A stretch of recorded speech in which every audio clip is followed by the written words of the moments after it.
Magandang araw mga bata. Sa araw na ito ay may bago tayong aralin sa Filipino 5, Quarter 1, Aralin 2, Ika-4 na araw. Tang naratibo, epiko, kaugnay na paksa sa wika, kaantasan ng pang-uring pahambing, tekstong visual, graphics, drawing.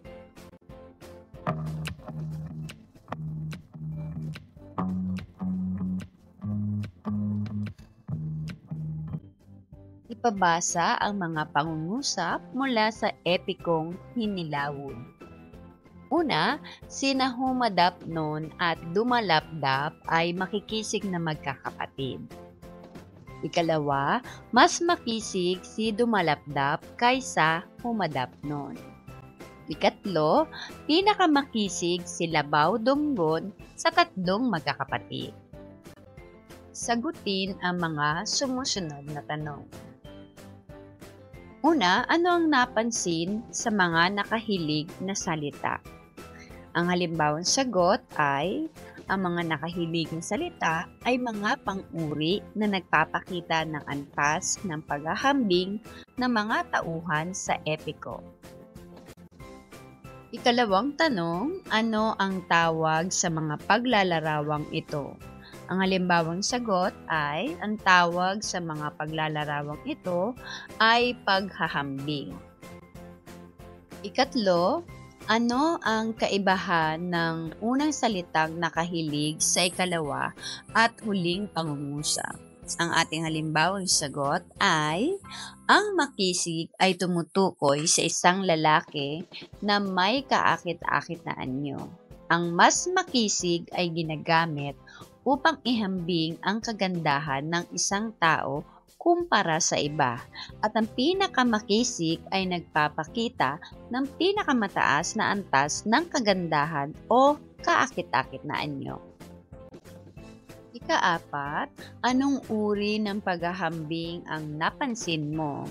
Ang ating sagot ay, ang mga salitang makisig, mas makisig at pinakamakisig ay nagpapakita ng iba't ibang uri ng paghahambing. Ikalima, paano nagkakaiba ang mga ito? Ang ating sagot ay, may mga ginamit para sa simpleng paglalarawan, para sa paghahambing ng dalawa o higit pang bagay, at para ipakita ang pinakamataas na antas ng isang katangian. Tinatawag na pang-uri ang mga salitang naglalarawan. Maaaring inilalarawan nito ay katangian ng pangalan o panghalip. May tatlong antas ang pang-uring pahambing. Una, lantay.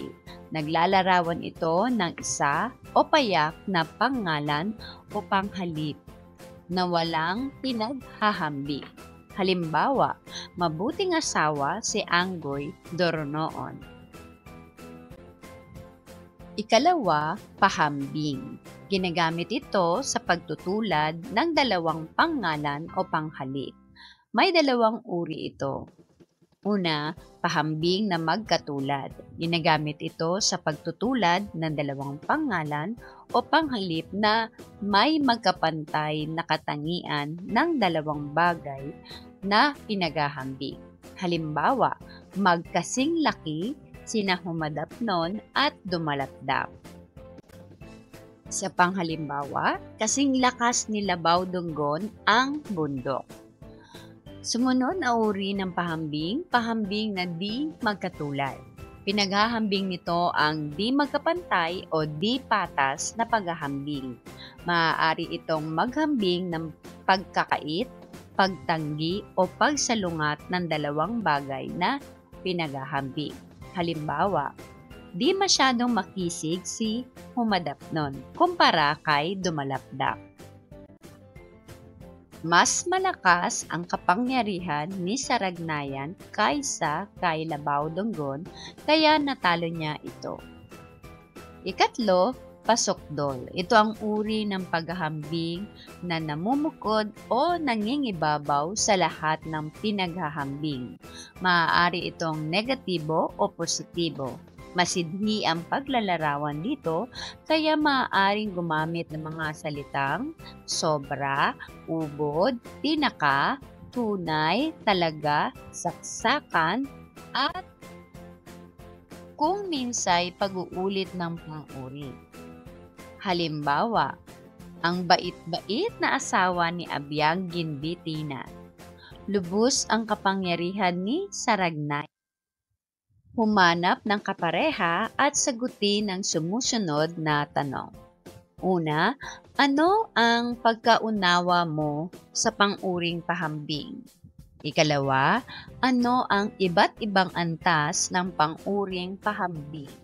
Ikatlo, ano ang dalawang uri ng pahambing? Ikaapat, magbigay ng tig-iisang halimbawa ng pang-uring pahambing. Halina at sagutin. Sa unang tanong, ang ating halimbawang sagot ay, ang pang-uring pahambing ay mga pang-uri na ginagamit upang ihambing ang katangian ng dalawang tao, bagay, lugar, hayop o pangyayari. Ikalawang tanong, ang ating halimbawang sagot ay, ang iba't ibang antas ng pang-uring pahambing ay lantay, pahambing at pasukol. Ikatlo, ang dalawang uri ng pahambing ay magkatulad at di magkatulad. Pang-apat, ang ating halimbawang sagot, magkakasing ganda, mas maganda, pinakamaganda. O di kaya naman, magkakasing husay, mas mahusay, pinakamahusay. Ipapanood ang isang bahagi ng Hinilawod upang mabasa ang ilang bahagi nito dahil napakahaba ng epiko. Isulat ang buod nito na may 5 hanggang 7 pangungusap lamang. Halina at sagutin. Narito ang buod ng epiko ng Hidlawon. Si Labaw Donggon ang panganay sa 3 anak ni Diwata na si Abyang Alonsina at mortal na si Buyong Paubari. Mga kapatid niya sina Humadapnon at Dumalapdap. Nagpakasal siya kay Abyang Ginbitinan at Anggoy Doronoon bilang unang 2 asawa. Sa kanyang pangatlong pakikipagsapalaran, hinarap niya si Malitong Yawa Sinagmaling, asawa ni Saragnayan, tagapag-alaga ng araw. Dahil sa agimat ni Saragnayan, natalo at naibihag si Labaw Donggon sa kulungan ng baboy sa ilalim ng bahay ni Saragnayan. Mula sa mga unang asawa niya, ipinanganak sina Aso Mangga at Buyong Baranugan. Tinulungan nina Humadapnon at Dumalapdap ang kanilang ama at nadiskubre ni Baranugan ang lihim ng agimat ni Saragnayan na naging dahilan ng pagkamatay ni Malitong Yawa Sinagmaling. Sa tulong ng magkapatid at 2 unang asawa niya, pinalaya si Labaw Donggon. Pinangako niyang ituturing silang patas na asawa at nagtago ito sa isang lambat hanggang sa makabawi. Batay pa rin sa tekstong binasa, sumulat ng 5 pang-uring pahambing sa kwaderno. Guhita ng mga pang-uring pahambing, isulat ito sa iyong kwaderno. Halina at sagutin. Narito ang ating halimbawang sagot.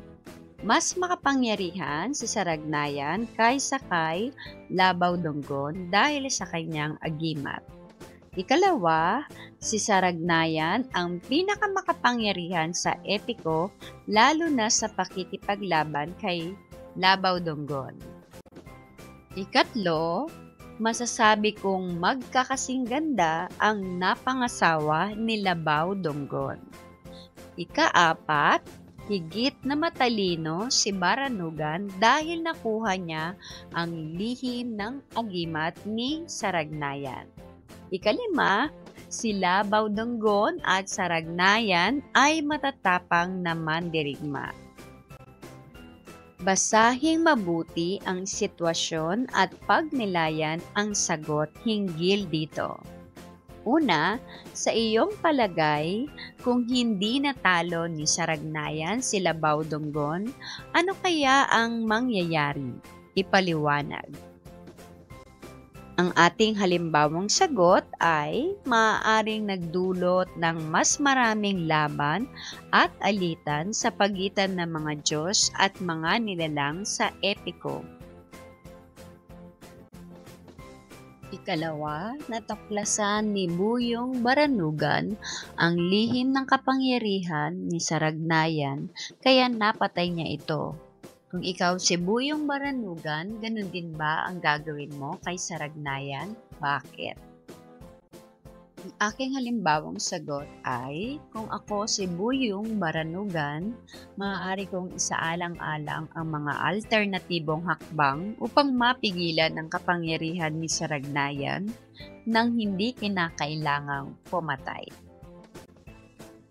Ikatlo, kung ikaw ang anak ni Baudanggon, hahanapin mo rin ba siya? Bakit? Ang ating sagot ay, opo, hahanapin ko si Baudanggon upang muling mabuo at maging masaya ang pamilya. Ikaapat, magsalaysay ng iyong karanasan na nagpapakita ng kabayanihan. Humandang ibahagi ito sa klase. Narito ang halimbawang sagot. Tinulungan ko ang kaklase ko na inaapi o binubuli, kahit na ako ay awayin rin nila. Sa ganitong paraan ay naipakita ko na ako ay matapang. Sinabi ko sa aking guro ang pangyayari. Pagsusulit. A. Ilarawan ang mga tauhan sa epikong Hinilawon. Magsulat ng 2 pang-uri upang mailarawan sila. Una, Baudanggon. Ikalawa, Saragnayan. Ikatlo, Malitong Yawa Sinagmaling. Ikaapat, Buyong Baranugan. Ikalima, Humadapnon at Dumalapda. Halina at sagutin. Narito ang ating halimbawang sagot. Sa unang bilang, matapang, mapagmahal. Sa ikalawa, makapangyarihan, mapangati. Maganda, mahiwaga. Ikaapat, matipuno, maingay. Ikalima, paglakbay, marangal. B. Sumulat ng pangungusap gamit ang mga pang-uring pahambing. Una, pinakamaganda. Ikalawa, mas matalino. Ikatlo, di magkasing lakas. Ikaapat, mahina. Ikalima, di hamak na mabuti. Halina at sagutin. Narito ang ating halimbawang sagot. Ang diwata na nakita ni Baudanggon sa kabundukan ay ang pinakamaganda sa lahat ng kanyang mga naging asawa. Ikalawa, mas matalino si Humadapnon kaysa kay Buyong Baranugan pagdating sa paggawa ng mga desisyon. Ikatlo, di magkasing lakas sina Saragnayan at Dumalapdap, kaya kinailangan ni Dumalapdap ng tulong ng diwata. Ikaapat, dahil mahina ang armas ni Buyong Baranugan, hindi niya nakaya ang lakas ni Humadapnon. Ikalima, Di hamak na mabuti ang pamumuno ni Labaw Dunggon kumpara sa kanyang mga kaaway. Ilarawan ang mga graphic na nakasaad sa kaliwang kahon. Isulat ang paglalarawan sa kanang bahagi ng kahon. Graphics, paglalarawan. Isulat ang iyong sagot sa iyong sagotang papel.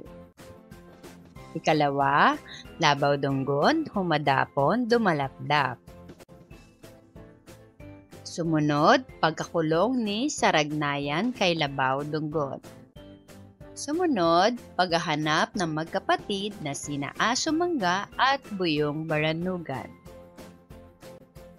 Halina at sagutin. Narito ang ating halimbawang sagot.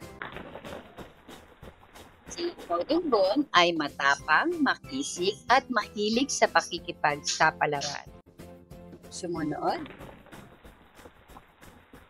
si Labaw Dunggon ay mas mahilig sa pag-ibig. Si Humadapnon ay mas matalino at si Dumalapdap ay mas maliksi sa laban. Sa pagkakulong ni Saragnayan kay Labaw Dunggon, ang ating halimbawang sagot ay walang awang ikinulong ni Saragnayan si Labaw Dunggon sa kuweba para hindi na siya makuha ng asawa nito. Sumunod, masigasig na hinanap ni na Aso Mangga at Buyong Baranugan ang ama nilang si Labaw Dunggon para iligtas siya. Takdang aralin sa isang buong bond paper, iguhit ang pinakapaboritong tauhan mula sa epiko. Sa ibaba ng larawan, magsulat ng 2 hanggang 3 pangungusap kung bakit nais niya itong gayahin o tularan. Pumili ng may pinakamagandang iginuhit at ipalahad ito sa klase. Halina at sagutin. Narito ang ating halimbawang sagot. Nais kong tularan si Humadapnon dahil matalino siya at nag-iisip muna siya bago kumilos. Nais ko ring tularan si Labaw Dunggon dahil matapang siya at hindi siya sumusuko sa laban. At dyan nagtatapos ang ating aralin sa araw na ito. Sana'y marami kang natutunan. Thanks for watching. Please like, share, and subscribe. Thank you.